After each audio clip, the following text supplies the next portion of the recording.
Le château de Versailles, voulu par Louis XIV, est devenu au fil des siècles le symbole de la royauté toute puissante. Mais c'est aussi à Versailles que naît la première Assemblée nationale, étape importante vers la démocratie. En janvier 1789, pour régler les problèmes financiers du royaume, Louis XVI décide de réunir les États généraux à Versailles. Il s'agit d'une assemblée composée de députés élus par les trois ordres, clergé, noblesse et tiers-état. Le 5 mai, les 1139 députés sont enfin réunis, non loin du château, dans la salle des menus plaisirs. Cette salle, dépendance du palais royal, n'existe plus. Il ne reste que les fondations.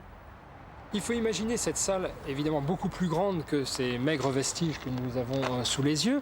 D'abord la salle de réunion en elle-même, entourée d'une vaste colonnade où peut se tenir le public. Donc imaginez une salle immense pouvant contenir les 1200 députés, mais également environ 2000 spectateurs. Le 5 mai, lors de la séance inaugurale, le discours du roi va décevoir tout le monde, ou presque. En effet, Louis XVI n'attend de ses États généraux qu'une seule chose, principalement, c'est qu'on lui consente de nouveaux impôts.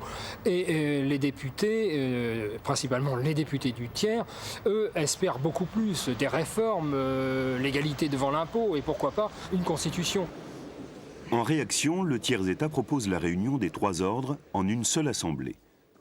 Le 17 juin, avec près de la moitié des nobles et 12 membres du clergé, il déclare représenter seule la nation et adopte le nom d'Assemblée nationale.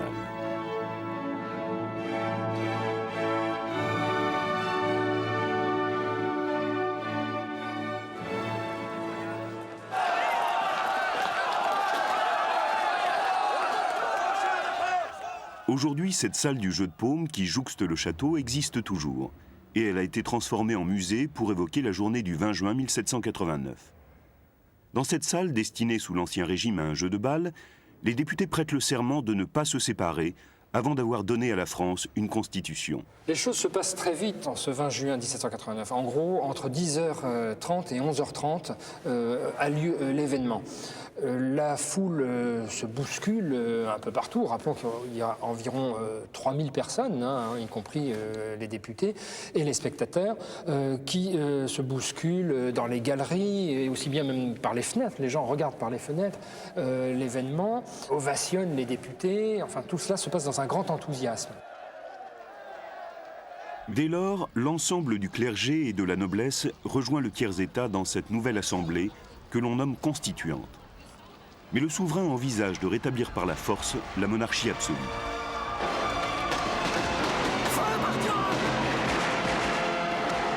« 14 juillet 1789, prise de la Bastille.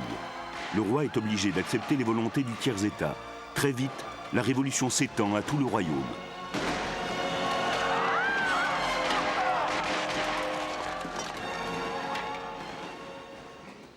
Pour calmer les paysans, l'Assemblée décide alors de supprimer les droits féodaux sous certaines conditions. Cette décision capitale sera très vite suivie par la Déclaration des droits de l'homme et du citoyen. Mais le roi refuse de reconnaître cette déclaration et les Parisiens sont inquiets.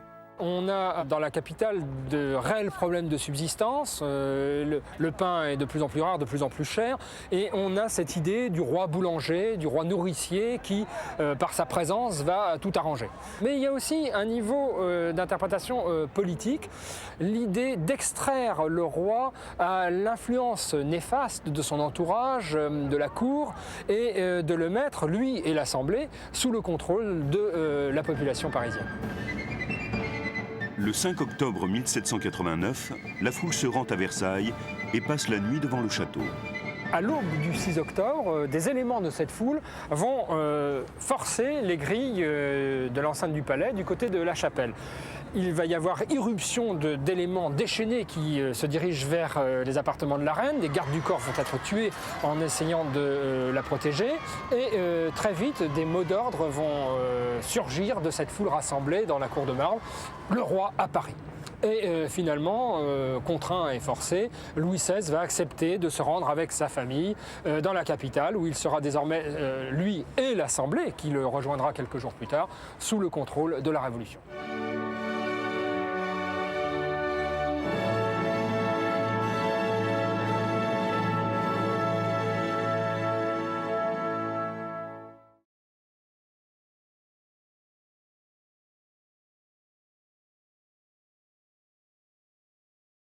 À la veille de la Révolution, le Palais Royal est un lieu dans une grande effervescence. Pour une raison très simple, c'est que la police n'a pas le droit d'entrer ici. Donc c'est un lieu protégé où la parole est libre.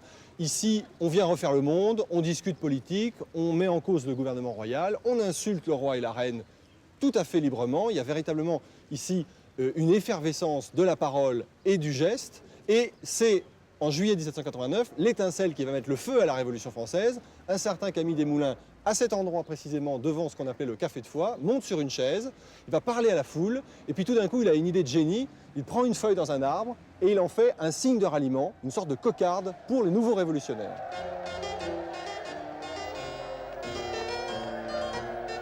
En juillet 1789, l'effervescence que connaît le Palais Royal va s'étendre à tout Paris. La Révolution est en marche.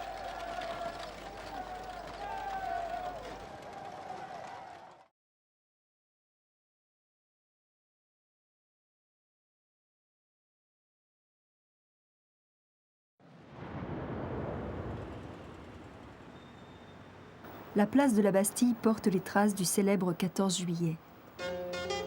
L'empreinte de la prison est marquée au sol. Au-dessus de ces pavés s'édifiait une forteresse de presque 30 mètres de haut, 66 mètres de long, avec ses 8 tours et ses grands fossés.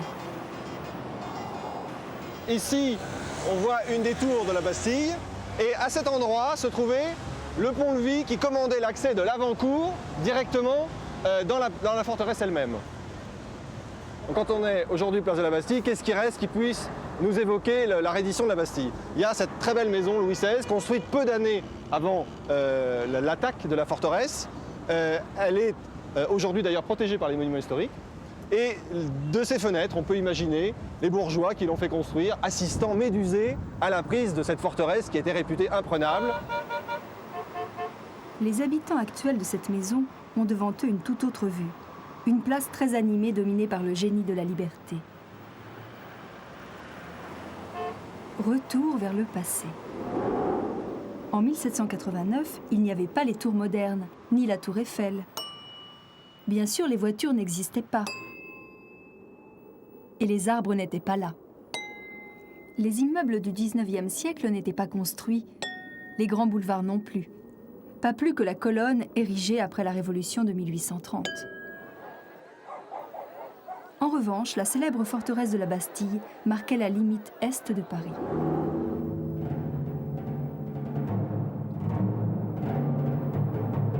Au musée Carnavalet, une maquette reproduit la Bastille.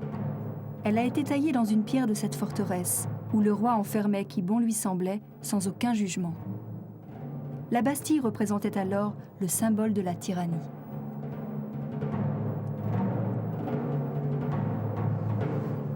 À la Bastille, il y avait différentes conditions d'emprisonnement. D'abord, il y avait, selon les niveaux de fortune, des gens qui pouvaient amener leurs meubles, qui pouvaient recevoir des invités, qui pouvaient se promener librement dans les cours de la Bastille, voire même pour certains sur les plateformes en haut des tours, prendre le bon air. Et puis, il y avait ceux d'une condition plus modeste qui pouvaient avoir des cachots moins bien situés dans la prison, car il y avait de très belles cellules et puis d'autres moins agréables évidemment. Il y avait également des gens qui avaient le droit de sortir dans la journée avec l'engagement moral promis que le soir ils rentreraient sagement se coucher à la prison. Alors la Bastille a une mauvaise réputation à cause de deux personnages, Linguet, qui était un avocat, et Latude. C'était deux prisonniers qui s'étaient trouvés là dans des conditions assez rocambolesques. Et alors ce Latude, il a passé des années à la Bastille à s'échapper, à être repris, et il a écrit en sortant des mémoires qui ont eu un succès colossal dans le public. Et évidemment, il a flatté l'imagination populaire. Et ça a créé une légende noire de la Bastille, mais comme toutes les légendes noires, elle a fini par être crue dure comme fer par les gens. C'est par cette rue Saint-Antoine que le 14 juillet 1789, les Parisiens venus du centre de la ville se dirigent vers la Bastille, la place forte royale, surarmée au milieu du Paris populaire. La tension est à son comble. Louis XVI semble vouloir revenir à la monarchie absolue. Le peuple se sent menacé. Une partie des manifestants vient des Invalides, où tôt le matin, la foule s'est emparée de 32 000 fusils et de quelques canons. Il s'agit de s'armer pour résister aux troupes royales qui entourent la capitale.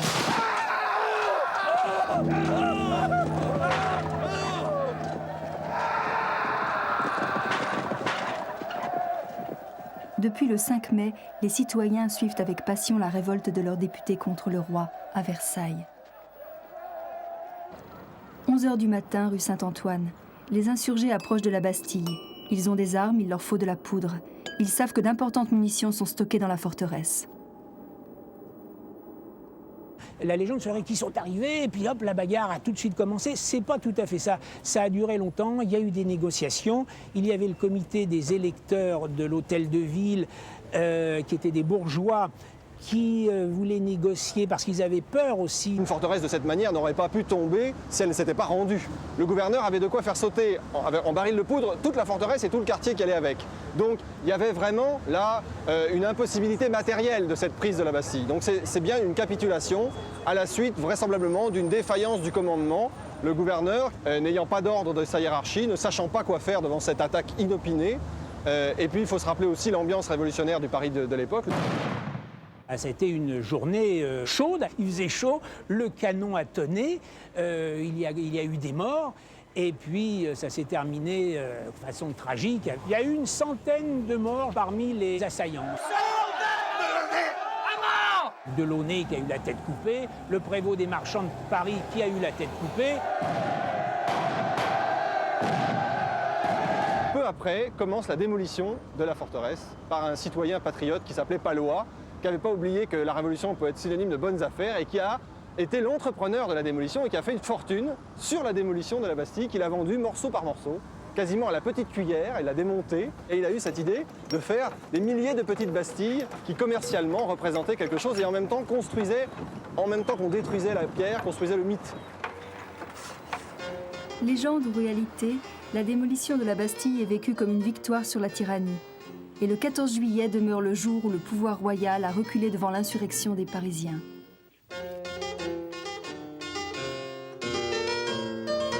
Depuis, la place de la Bastille a conservé sa force symbolique et demeure le lieu de grandes manifestations populaires.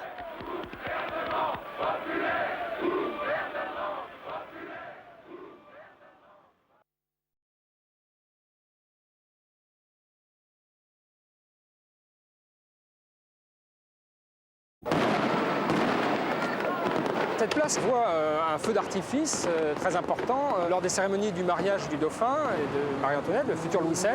À l'issue de ce feu d'artifice a lieu une catastrophe en fait, suite à un mouvement de foule, comme on a pu en voir à notre époque.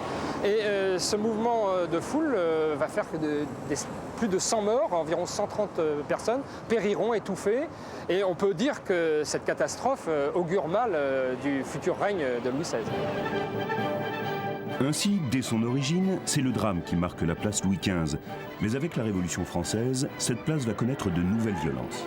La place de la Concorde est un des hauts lieux de la Révolution dans ces journées de juillet 1789. En effet, lorsque le 12 juillet, on apprend le renvoi par le roi, par la cour, de Necker, qui est le ministre très populaire, qui est censé défendre les intérêts du tiers-État, la foule se trouve soudain confrontée aux forces de l'ordre, qui en l'occurrence sont un régiment de cavalerie constitué de soldats allemands, le royal allemand, commandé par le prince de Lambesc. Le prince de Lambesc décide de disperser cette manifestation pacifique en une charge assez musclée tout de même, puisqu'elle va faire de nombreux blessés et même quelques morts. 3 ans plus tard, le 10 août 1792, la monarchie est renversée, la place Louis XV est débaptisée et devient place de la Révolution. La place de la Révolution est un lieu important de la fête révolutionnaire, notamment lors de la grande fête de l'unité, le 10 août 1793, pour commémorer la chute de la monarchie. On voit jaillir des milliers d'oiseaux portant des petits rubans tricolores, et tout ça donc dans un grand enthousiasme, une grande ferveur, avec la musique, les drapeaux, les fleurs. Ces fêtes révolutionnaires, il ne faut jamais oublier une chose, c'est que le peuple est non seulement spectateur, mais participant. Et ça, c'est un des aspects positifs de cette révolution qui ne se limite pas à la guillotine.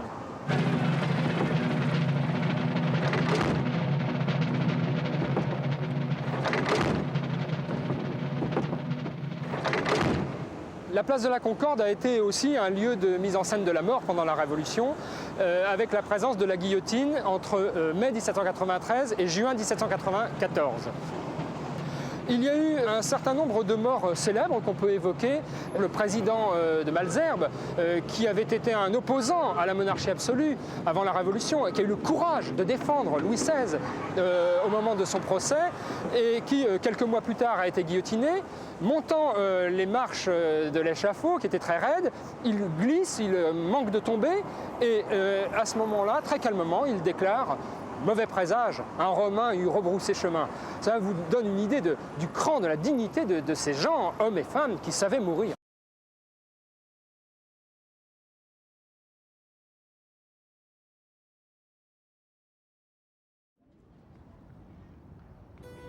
Au printemps 1790, le Champ de Mars devient un immense chantier. Quelques milliers de terrassiers, aidés par 100 000 volontaires, construisent en quelques semaines un vaste lieu de célébration. Ainsi apparaissent un immense amphithéâtre et un arc de triomphe. Au centre est élevé un autel dédié à la patrie. Le 14 juillet 1790, un an après la prise de la Bastille, c'est la fête de la Fédération qui réunit 300 000 participants. La Révolution semble achevée.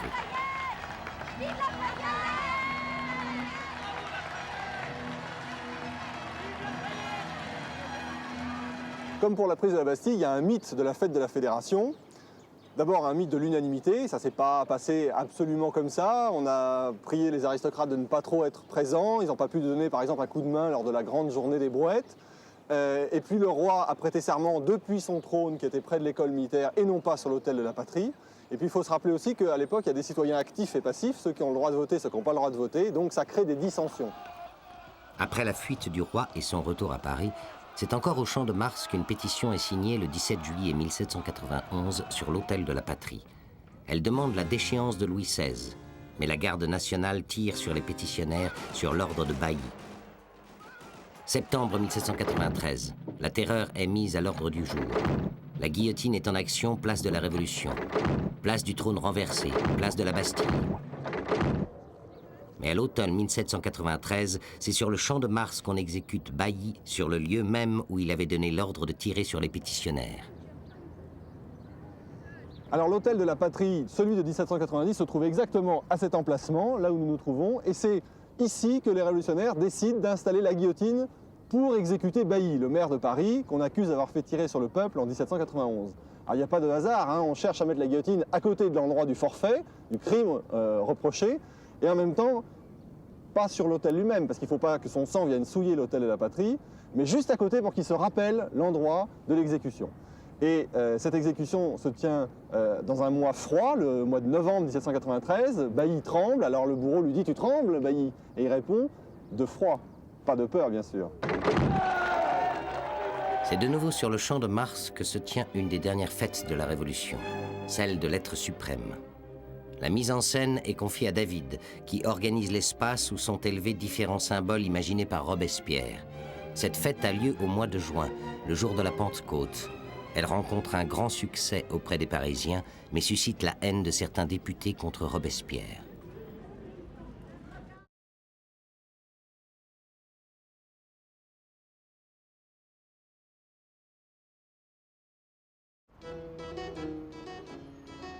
Sous la Révolution, l'Hôtel de Ville devient le cœur du Paris révolutionnaire à une époque où l'histoire de la France s'écrit d'abord à Paris. C'est de l'Hôtel de Ville que s'organise, en juillet 1789, la révolte des bourgeois de Paris contre le renvoi de Necker. C'est là, 3 jours après la prise de la Bastille, que Louis XVI se rend et accepte la cocarde tricolore pour la première fois. Paris vient de triompher de l'autorité royale. C'est ici encore que dans la nuit du 9 au 10 août 1792, Danton met en place la Commune insurrectionnelle de Paris. L'événement prélude à la prise des Tuileries et à la chute de la royauté. 9 Thermidor, 1794. Robespierre, qui vient de perdre le pouvoir, trouve refuge à l'Hôtel de Ville pour quelques heures. Il y est finalement blessé et arrêté. Le lendemain, il sera guillotiné avec ses amis. Une étape de la Révolution s'achève.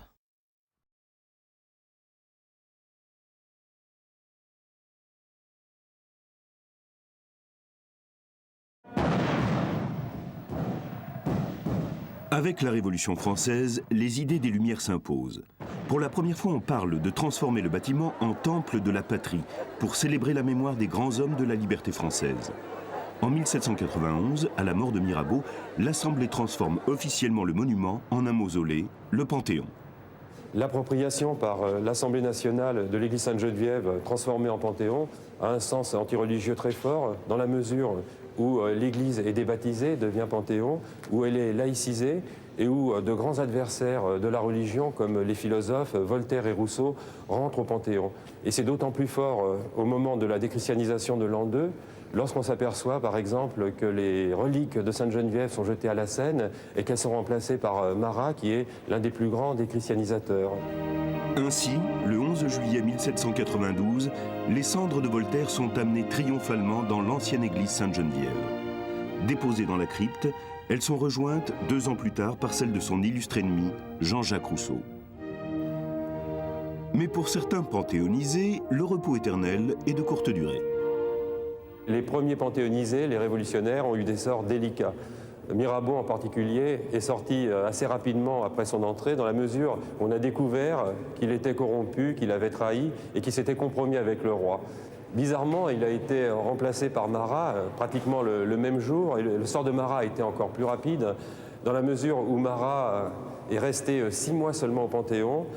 Ses cendres ont été dispersées dans la rue, ses bustes ont été rompus, les communes qui s'appelaient Marat ont été débaptisées, et finalement les 2 révolutionnaires qui étaient adversaires ont été unis dans le même sort.